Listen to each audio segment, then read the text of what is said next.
With the way that they were covering Giannis, kind of showing doubles as soon as he was touching the ball in the post, just what do you think of him making the right pass and kind of getting your guys' ball movement started? I think obviously when you got a dominant player like Giannis, team's gonna give him a lot of attention, and in a situation like that where they just load up and send bodies at him, that alone can be offense for us. And a lot of times we just played out of that knowing that it would generate offense because of them putting two guys on one. And it can only be great if he's willing to make the right passes and give himself up. And, I thought he did a great job of that tonight. Just kind of the shooting that you guys had tonight.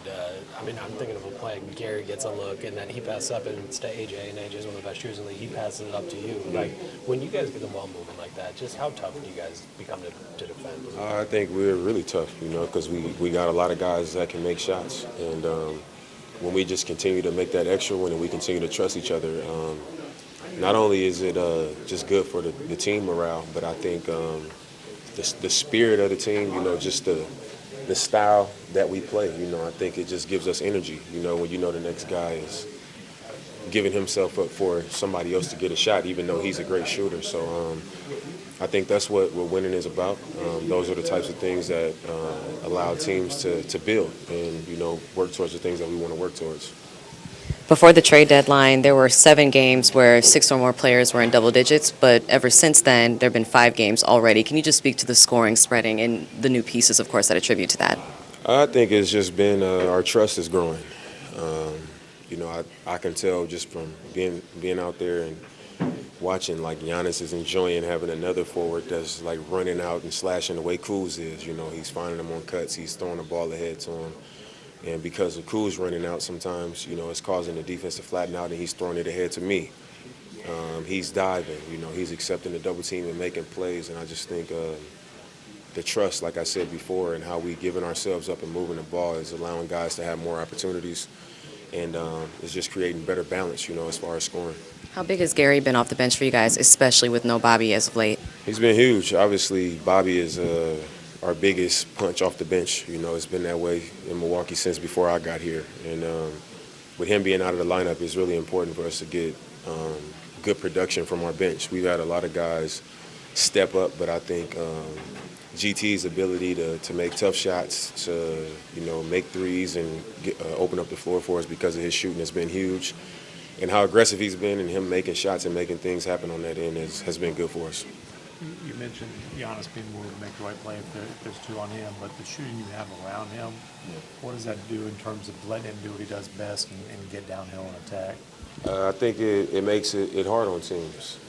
Obviously, they know they're not going to put one guy in front of them and stop him. So you got to load up. And, I think having me out there and TP out there and GT out there and AJ and Brooke, everybody can shoot the ball. And the fact that he's willing to give it up, I think it only makes him harder to deal with, because now it's like, do we load up and let these guys just, shoot us out of the building, or do we let them go against one guy and lay the ball up and dunk and get somebody in foul trouble all night? So I think because he's been willing to make those plays, it's made us better offensively. This is the first time all season you guys are 9 games over 500. What does it feel like to kind of build stuff after the All-Star break, like to find a groove like this? I think it feels good just because it's happening at the right time. As the season goes on, you know that you're going to have adversity. It's going to be ups and downs. And I'm just proud of our team for never giving in to, the moments we've had. We've had a lot of times where it feels like we're hitting our stride, and then we have a few bumps or we have some injuries, and we just haven't been discouraged by it. And we've continued to stay together and try to find ways to grow. And now being 9 games over, I think we're also finding ourselves. We trust in more than we have all year. I think our spirit is as good as it's been all year, just throughout the team. And it's happening at the right time, and we got to hold on to that and continue to build on that. Going off of that, this is a very road-heavy month for you guys. I'm sure you kind of answered it in that last response, but is there anything in particular that gives you confidence that you're going to be able to take care of these opponents on the road? Just that it's something that we're aware of, our struggles on the road. And the conversation within our team has been, let's take the show on the road. I think we've had comeback wins at home. We've had wins over good teams at home. big nights at home, and then, you know, we have letdowns on the road. And I think we played a solid game against Houston, at Houston, a good team. We just couldn't make shots, didn't finish it, and then we go home and beat a good team in Denver, and then we come in here, you know, and this is a team that can score the ball, they play fast, they got some guys that can fill it up, and you get one done. And I think for us, we got to continue to build on that, especially going into the playoffs. You know, we got to take the show on the road and, you know, take that challenge of turning that around.